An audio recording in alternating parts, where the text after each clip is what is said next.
I think it's about time I taught you guys how to solder.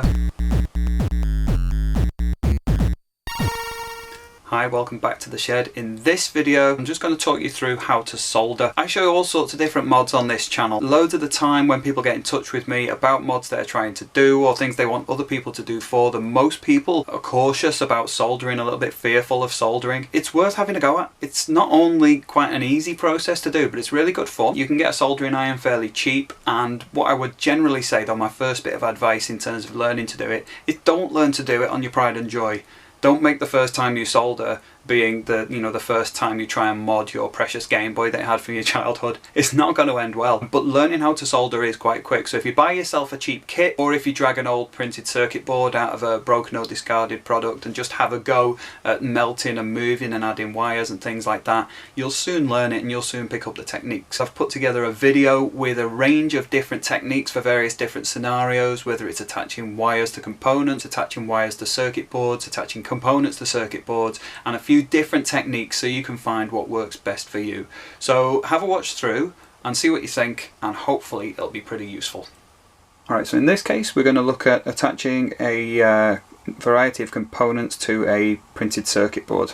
Okay, so it's a PCB, there's gaps on there for the components, the switch has already been attached, and you'll see you've got these neat shiny silver blobs where the solder's gone in place to hold the components securely.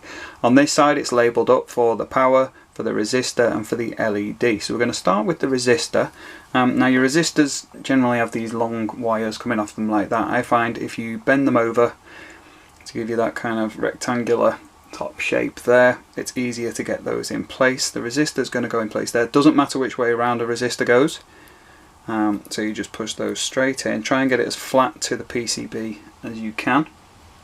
And then when you turn it upside down, they have a habit of falling out, so you'll like do a load of neat soldering and then you'll look and it'll be sitting up really tall. So to avoid that, when you've pushed it down, just bend the wires out slightly. We'll put that into the crocodile clips just to hold it steady, so I've got two hands free for my soldering. If you wish, and if you've got some, a little bit of flux won't do any harm there, just brushed onto the joint to get that a little cleaner.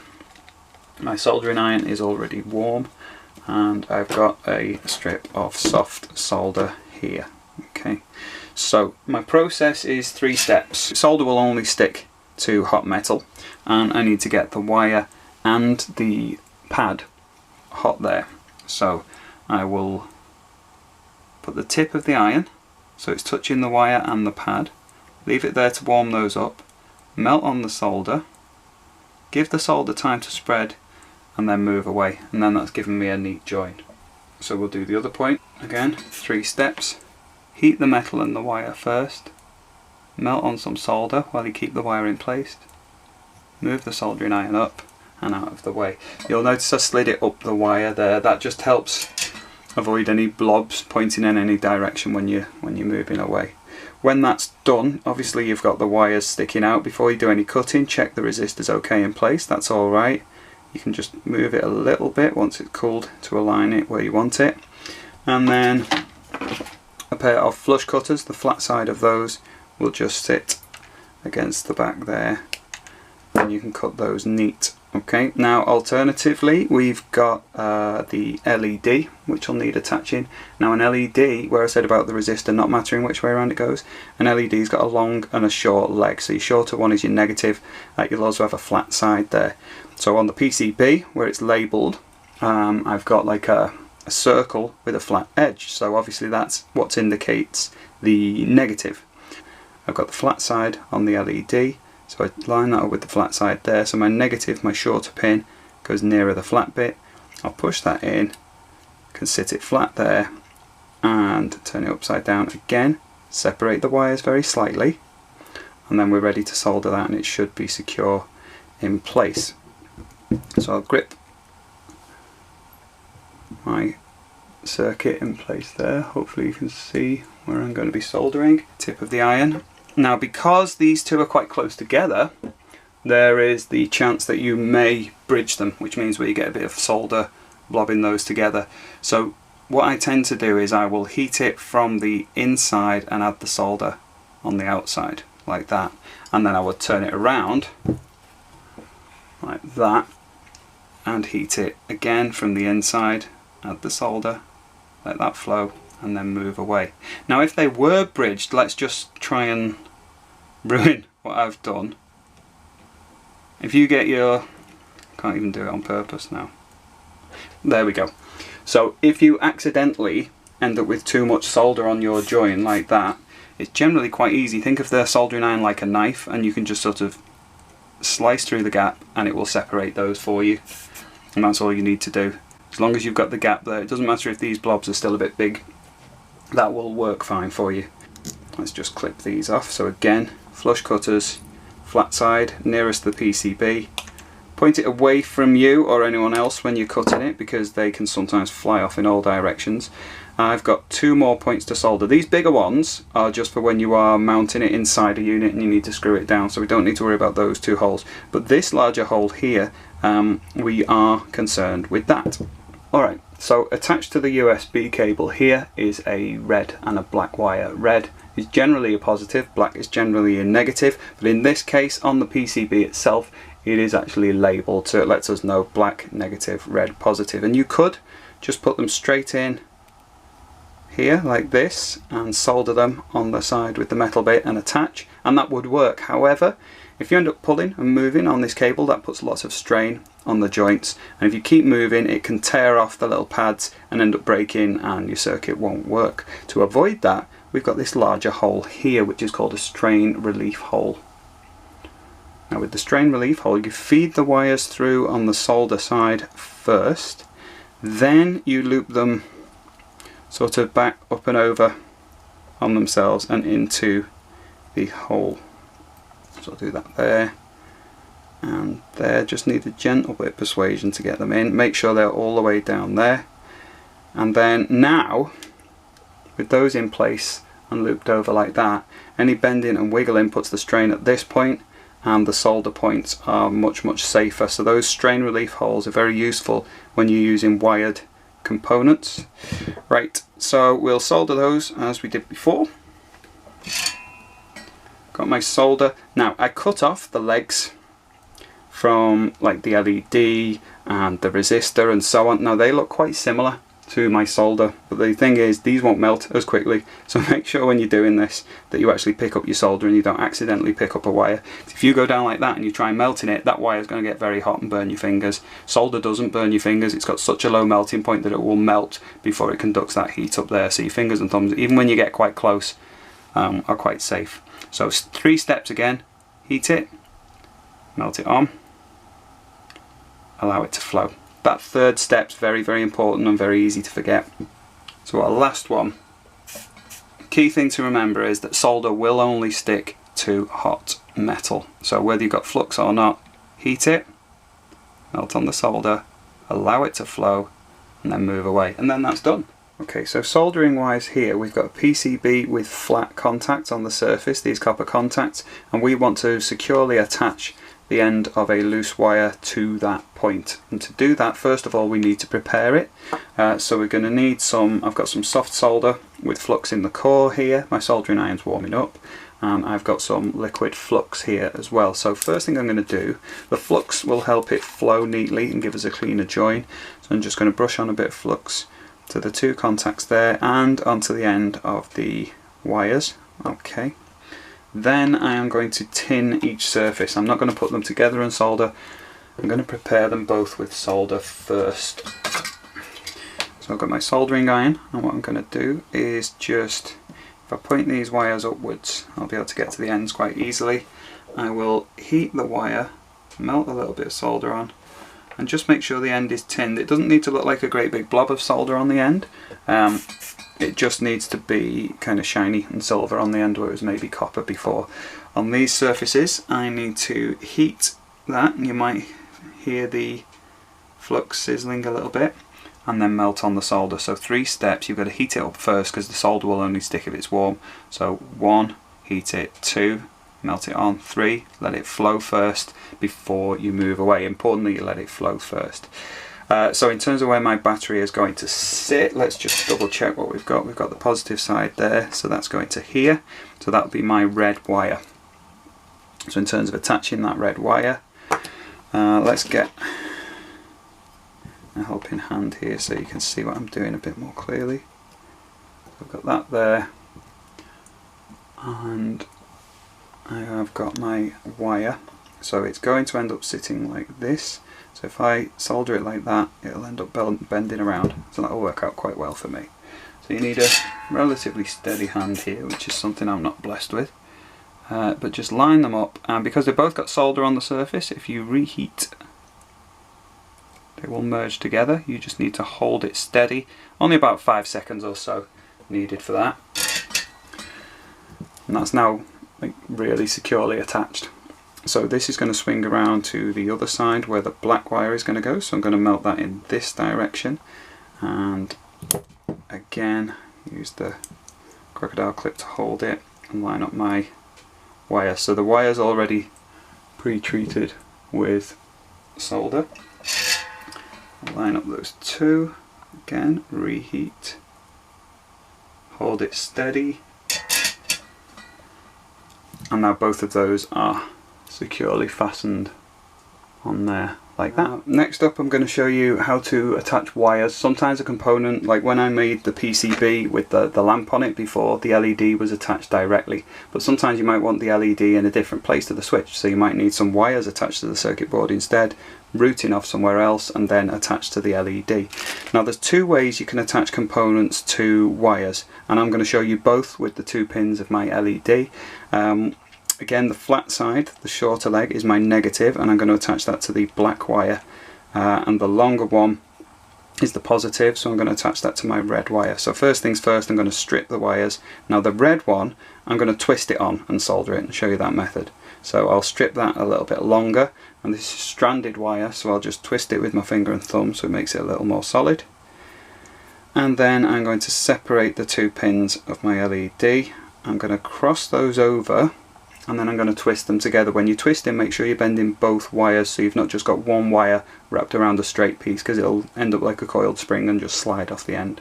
So it's a bit like a motion of turning a key. So you cross them over and hold those with your finger and thumb first, and then you will bend and twist the other 2 with your other finger and thumb, so they will twist and wrap around one another.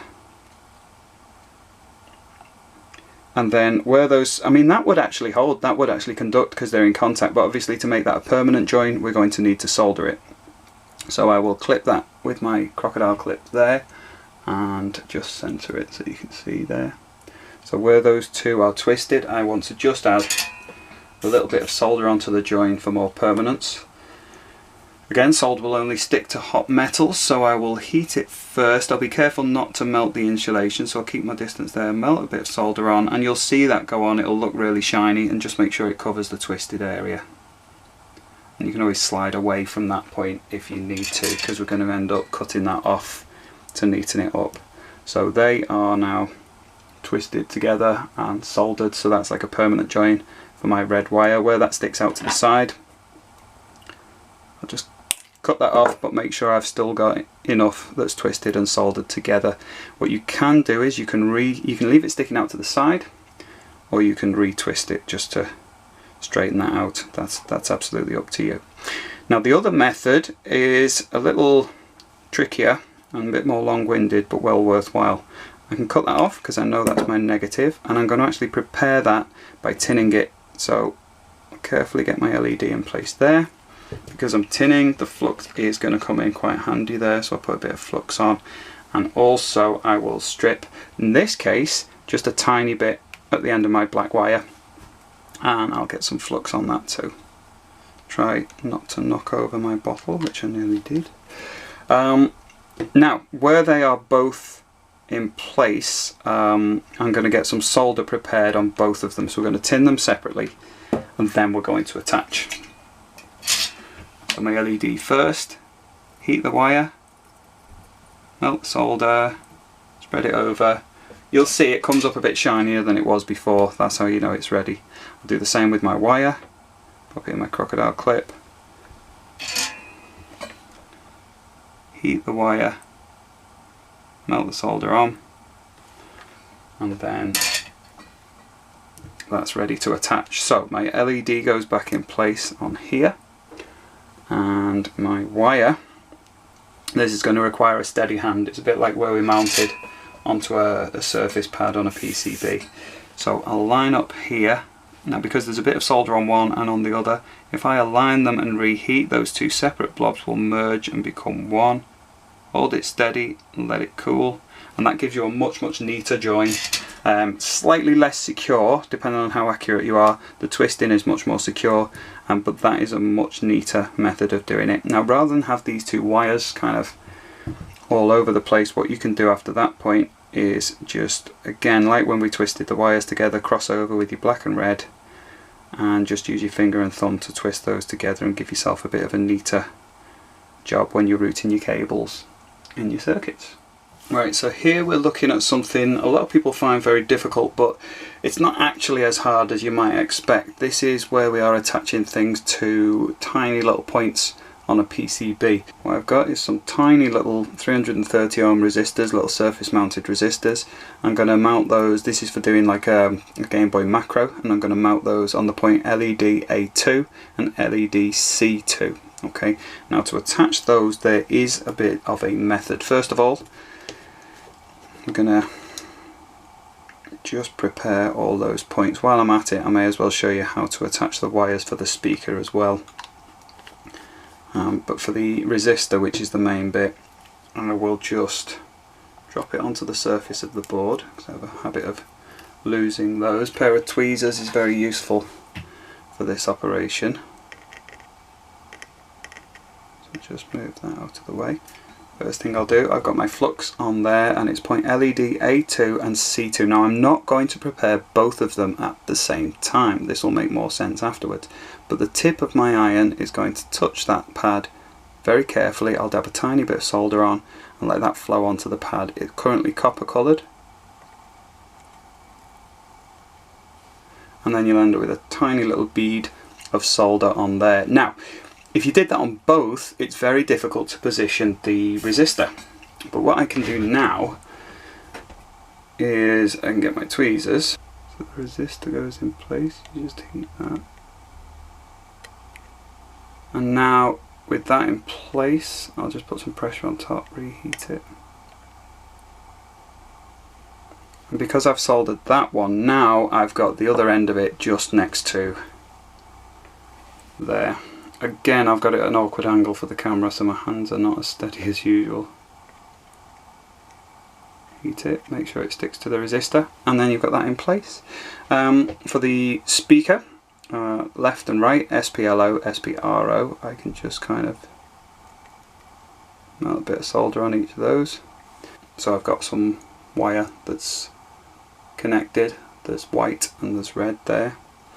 And what I'll do, I'll just cut those to size. So the longer one is going to be the right, which I'll have as the red. So I've just sort of stripped the end of that, like that there. And then the white one I'm going to have shorter.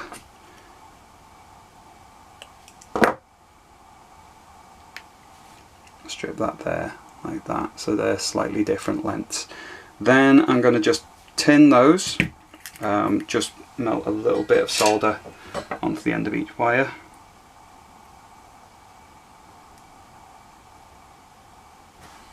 They are prepared. Now, because it's such a tiny point, after I'd prepared those, they've ended up going a little bit longer because the shielding has shrunk back a tiny bit.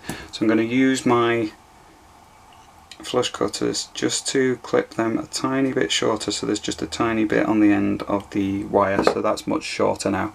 That is hopefully going to line up here to solder in place. Again, I'm at a bit of an awkward angle, so we'll see how this goes. But if I get the red wire lined up here, so hold it steady in place, heat it, not melt in place. Do the same with the white for the left wire, just in place there. And now my cable will sit flat because they're distanced slightly one further down than the other. By having the red wire longer, they'll sit much neater. So attaching even really small stuff like this, so if we look at that there, you'll see the resistor in place and the wire quite neat there, and because we did that wire a bit longer, it's much neater on the surface. And I think that's it. Right, so that's pretty much it. I've included most of the techniques I think that the bulk of people are going to need for any modding or circuit building that they're doing. If there's more advanced techniques, then we can get onto those another time. If there's anything that you're trying to do or you want me to expand on, I could maybe do a follow-up video for this. But give it a go. Like I say, don't try it on your pride and joy. Find something old or broken or buy a cheap kit to try it on. But do try it. It's really good fun. Let me know how you get on in the comments. Thanks very much for watching. I hope it's been useful. Subscribe if you want to see more like this, and I'll see you next time. Bye.